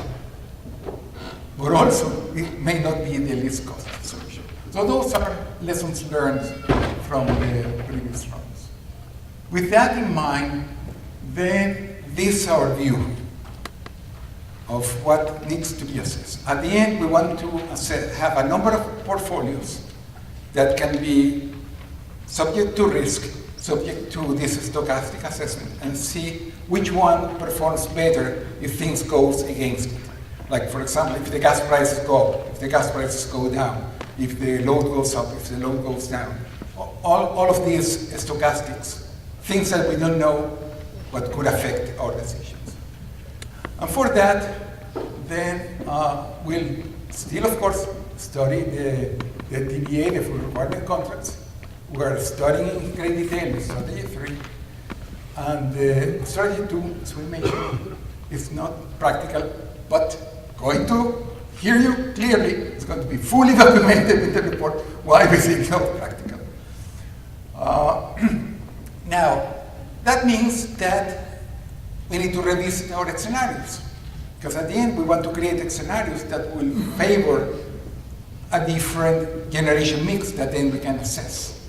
And for that, then we said, okay, we should run one scenario where we have high load and low gas and see what happens there. Interestingly enough, this is just some preview. We get more gas turbines and less combined cycles. Because say, hey, if gas is cheap, I don't need any combined cycle.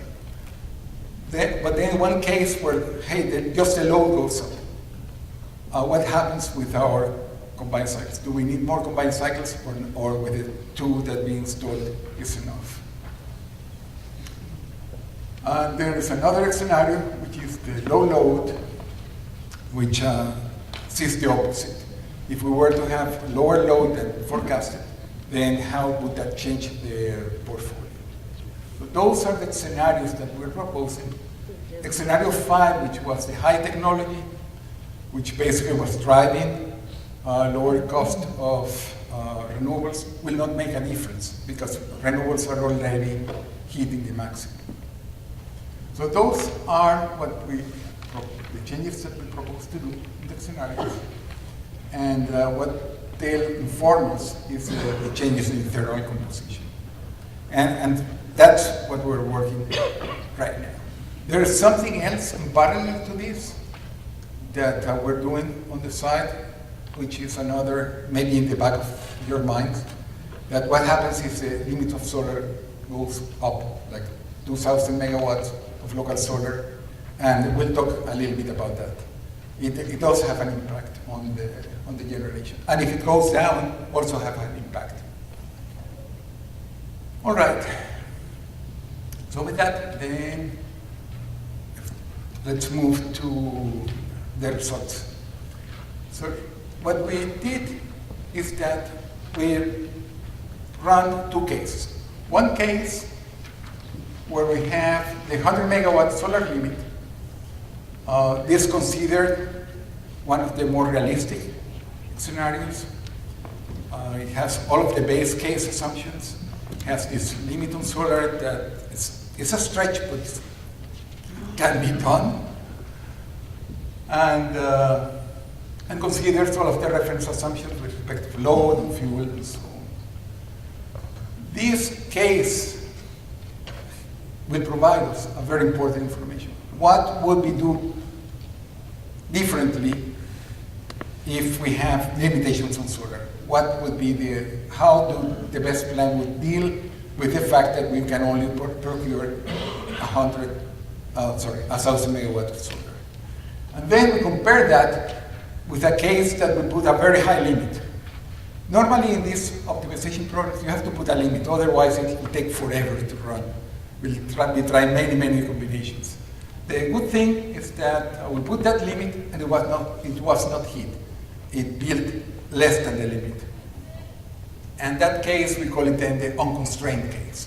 Build all what you need. And that will work as a comparison, will tell us what's the impact of this assumption. So first, then let's look at the unconstrained case. What it did first is that it built 3,250 megawatt of local solar. It didn't hit the limit, but basically we're talking the 80+% hit rate or success rate. Okay, zoom out a little bit. Oh, it builds initially two types of combustion turbines. Remember, lessons learned.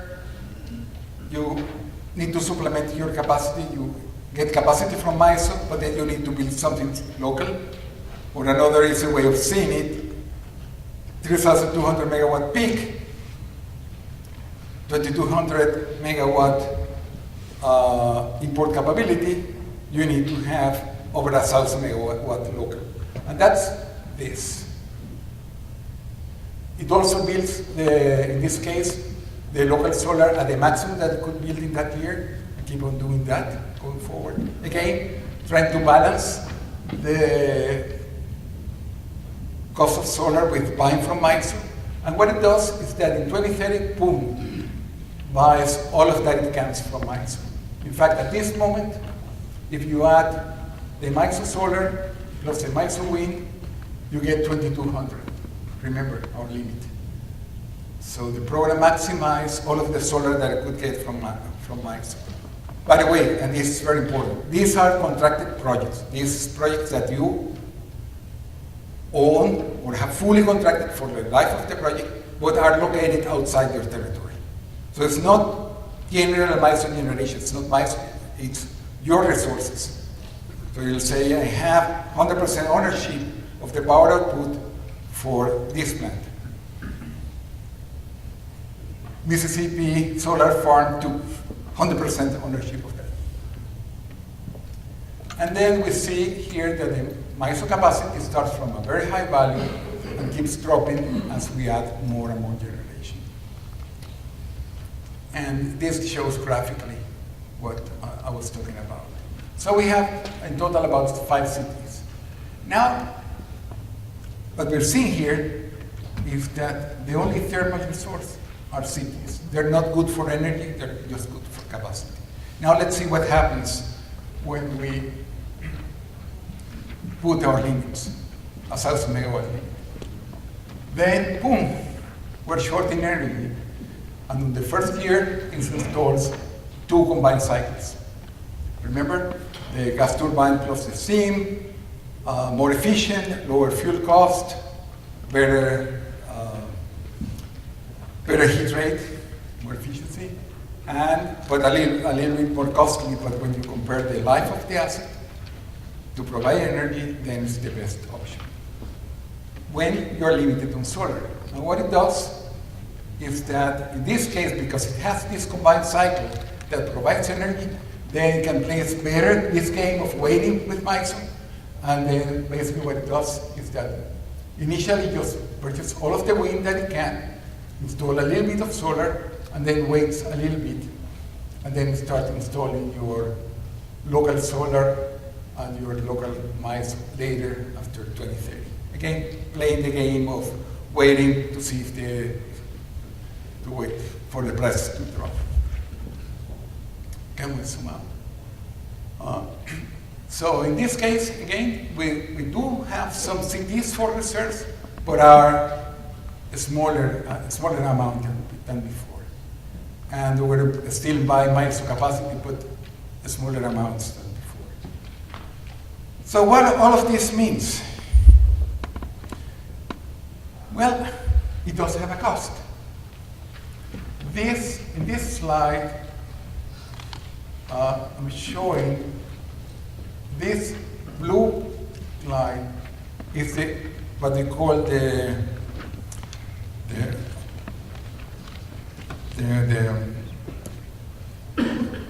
effective cost of energy. If you take the total cost of the resource and divide it by, first take the total cost. You make it into an annual cost. The way that when you buy a house, you convert it into a mortgage. So you make it an annual cost, plus your variable cost, you divide it by the energy that it produces, and you get something that's called the levelized cost of energy. And we do that for all of the resources. And we see here that the combined cycle is more expensive than our MISO wind, more expensive than our local solar, more expensive than our MISO solar. So by having this limitation of how much solar we can build locally, we have to buy a resource that is more expensive.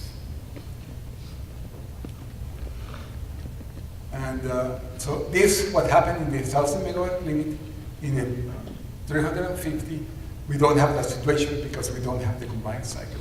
That means that the limit will have an impact in the cost. And this is what we're showing here. This is the net present value. What we do is that we calculate what are the costs that MLGW would have to pay every single year going forward for the 20 years of the plan, annualized costs, and then bring it to present value.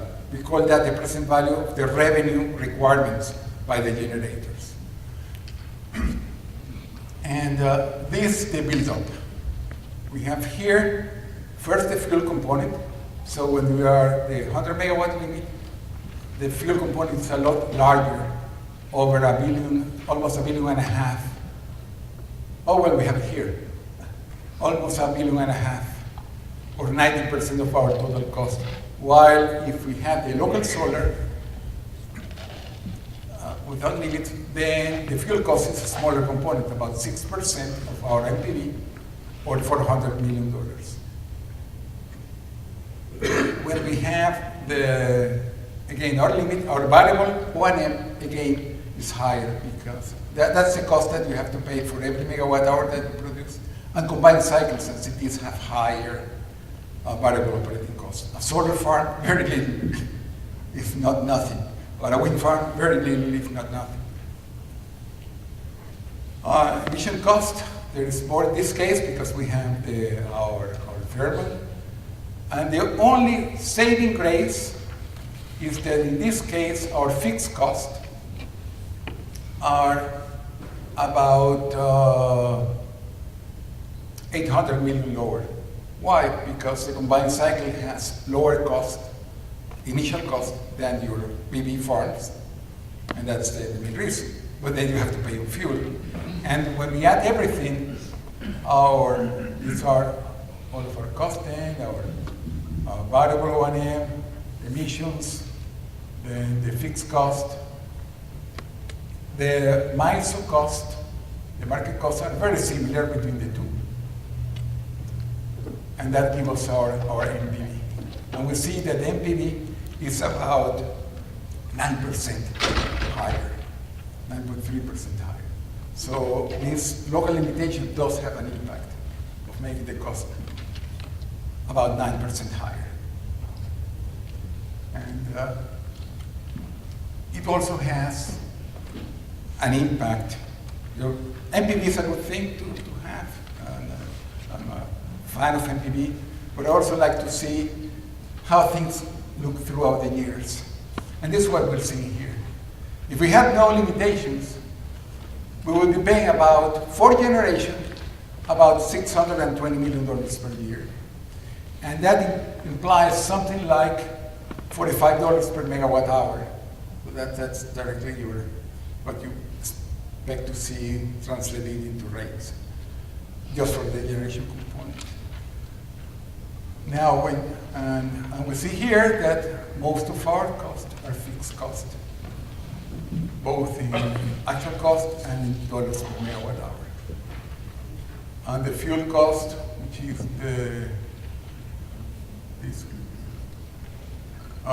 which are this gray one, are the smaller one. Thank you. They're very good. Okay. Then we go into the next slide. Now we see that when we put the limits, look at our fuel costs, much higher. We're talking about, same thing, about 9.2% higher yearly cost, like $674 against $620. So we're about what? Close to $50 million more per year. Or if you put it in megawatt hour, in this case, we were talking about $50 per megawatt hour versus 45, or an 11% increase. So that's the impact of this limitation.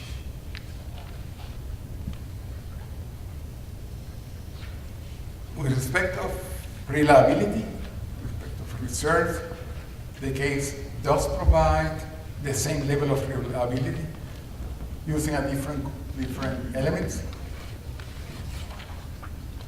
Like in this case, our installed capacity has our combined cycles down here. That contribute, have our cities, and it has less amount of wind and solar. Look at the local solar, it's significantly less, and we move to the other one. Here we see our local solar constraint represent a bigger component, or a total installed capacity of about 6,000 megawatts. That's installed. In both cases, as I mentioned, we met our reserve requirements. Okay. Question. Yeah. On page 41, near the top, you say the unconstrained case net average total supply cost after market revenue is $617 million per year. Mm-hmm. That is the total cost to everyone in the MLGW service area, correct? Correct. And so that's a reduction from the $1 billion plus that we pay today to TVA, correct? Roughly correct. That's what I'm saying, roughly correct. This one, the transmission is a smaller component, and then other smaller component, but that was, my response was qualified.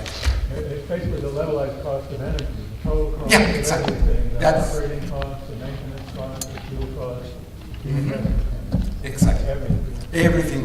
It's an all-in cost. So we save $400 million a year. You have to be careful again because there are some other costs that needs to be added. And we should keep that discussion for February when we have everything. Well, but yeah. Absolutely, but you know, some people have been afraid, oh my God, we're going to have to invest all this money and can't afford to invest all this money. And, you know, we're still paying PDA and we're going to be making these investments. We can't possibly do both. This says we can do both. We just need to plan, you know, our finance guys at MLGW and City of Memphis need to figure it out so that we can sell the bonds and do whatever else we need to so that everyone can have a 30 or 40% reduction in their electricity portion of the utility bill. Thank you very much. The point is that we haven't completed the TVA case yet. So we don't have the full comparison of this case to the TVA case. We still have to add some components that we will discuss next time to this case because this is the full cost of the generation. It is not including the capital costs for the transmission that was discussed. So there are some components that get added to that. So the next time we come, we will have this portfolio finalized with all costs in it. We will also have TVA comparison in it so that you'll be able to look at any differential between the TVA case and this case and the other cases that he showed a few minutes ago, because there'll be a couple of different portfolios we'll be looking at. So we'll probably have 5 different portfolios to compare. But the point you were making earlier about how are we going to pay for this, you are correct. You are already paying for TVA. This will be looking at it on a differential. I mean, people obviously want to jump to conclusions, and this is, obviously, you don't have all the numbers added in here. That's right. But you will have all the numbers. We will. And we'll be able to make that type of comparison and say, yeah, we're good, or looks like we might be able to do this, or That's correct. whatever. That's correct. We're still a month away from that, so we're presenting preliminary results at this point of only one case, and we're giving you our first shot at most of all the generation component and part of the transmission and variable cost component, but not all. But it's not TVA 1 billion a year plus this additional cost. Oh, That's no, correct. no, no, no. That's correct. Right. Right now, you're paying over $1 billion. There will be some additions to this, but you will be comparing it to what you're already paying. That is correct. There is a very important reason, going to your observation, that all of this starts in 2025. I'm sorry, what? All of those graphs, everything that you see, start in 2025. Because that's exactly when the notice ends. So you move from one outflow stream to the other. So, yes, absolutely. You're in a different world here after 2025. There's also a stream of costs that have to be considered. You will have to make certain investments that we're talking about. You're just talking about when you add them all together, is it less? But there will be capital investments that will have to come early in this process before you actually make the conversion. So you may have costs that go up for a short period of time on it. In that 5-year period that you're with TVA, you may actually have higher costs in the near term to achieve the lower costs in the long term. And that's a very important point, because even if all of this generation you were to issue an RFP and get a PPA, so you don't have to spend money initially, transmission you will. Transmission definitely is something that will be in MLGW's court, and that will have to be financed before day 1 of 2025. It's like if you're living in a rental house and you're building yourself a new house. There's a period of time where you're paying the rent and also paying the contractors to build the new house. That's right. You got it? And just one other point to clarify too. These numbers, while in addition to not being completed, they're not what I call risk adjusted. So what you have to consider is you can't make the presumption right now that we would be at the same position risk-wise under this scenario as we are today. So that's another factor that comes in later where we begin to assess, okay, what's the value of the associated risk if we go to a scenario like this? Because it's different, and that's just something else we've got to factor in. Correct. And that risk assessment will also be presented in the next couple of months. So there's going to be a range of costs under different future market conditions, and some of these are going to be more stable in terms of the cost and the uncertainty around that than others of those portfolios, and that will be reflected in our risk analysis. All right, that good discussion. Just give you another data point. This shows the price of imports, how much MLGW is paying for the power that it's getting from ISO. Granted, this under this scenario with this generation mix, but gives you an indication of why things are happening. We see that initially, the orange line is the cost of solar, and the cost of solar is higher than the cost of buying from ISO. The wind it's lower. And that's why the problem is installing very quickly the wind, but then decides, hey, let's wait, because I'm paying that price, but let's wait because the solar is coming down. And then decides to buy from ISO and build around here. Can we zoom out a little bit? I bet that's, yeah, exactly. That's around 30, 31 when it's building the MISO. That's another data point to keep in the back of your mind. That solar is cheaper, and that's another way of seeing it.